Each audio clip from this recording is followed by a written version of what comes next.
और कुरान को ठहर ठहर कर पढ़ा करो। हम अनकरीब तुम पर एक भारी फरमान नाजिल करेंगे। कुछ शक नहीं कि रात का उठना नफ्स बहीमी को सख्त पामाल करता है और उस वक्त जिक्र भी खूब दुरुस्त होता है। अऊज़ु बिल्लाहि मिनश शैतानिर रजीम। बिस्मिल्लाहिर रहमानिर रहीम। या अय्युहल मुज़्ज़म्मिल क़ुमिल लैला इल्ला क़लीला निस्फ़हु अव इंक़ुस मिन्हु क़लीला अव ज़िद अलैहि वरत्तिलिल क़ुरआन तर्तीला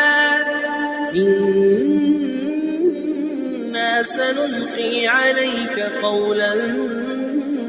ثقيلا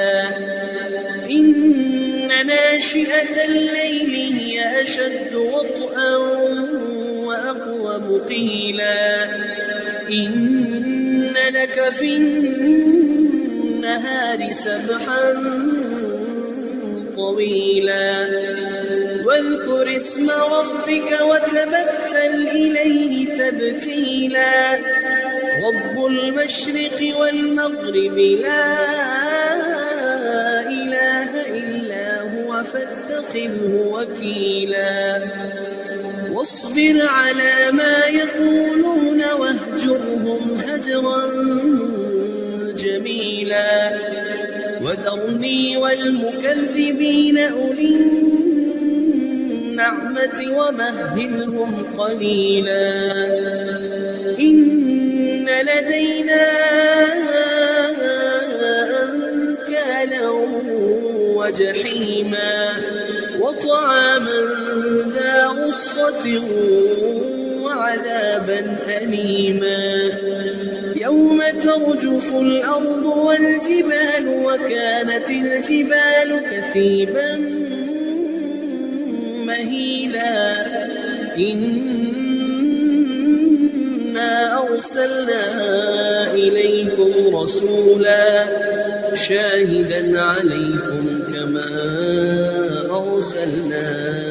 إلى فرعون رسولا فعصى فرعون الرسول فأخذناه أخذا وبيلا فكيف تتقون إن كفرتم يوما يجعل الولدان شيبا السماء منفطر به كان وعده مفعولا إن هذه تذكرة فمن شاء اتخذ إلى ربه سبيلا إن ربك يعلم أنك تقوم أدنى من ثلثي الليل ونصفه وثلثه وطائفة من الذين معك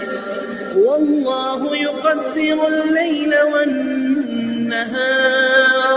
علم أن لن تحصوه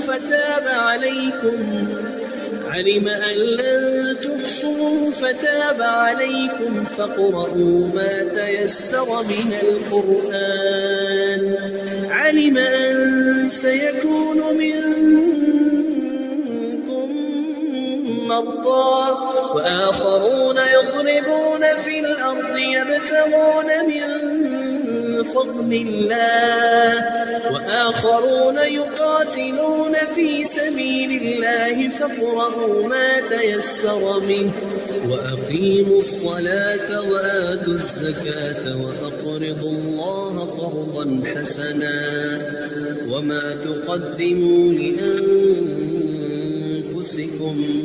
من خير تجدوه عند الله هو خيرا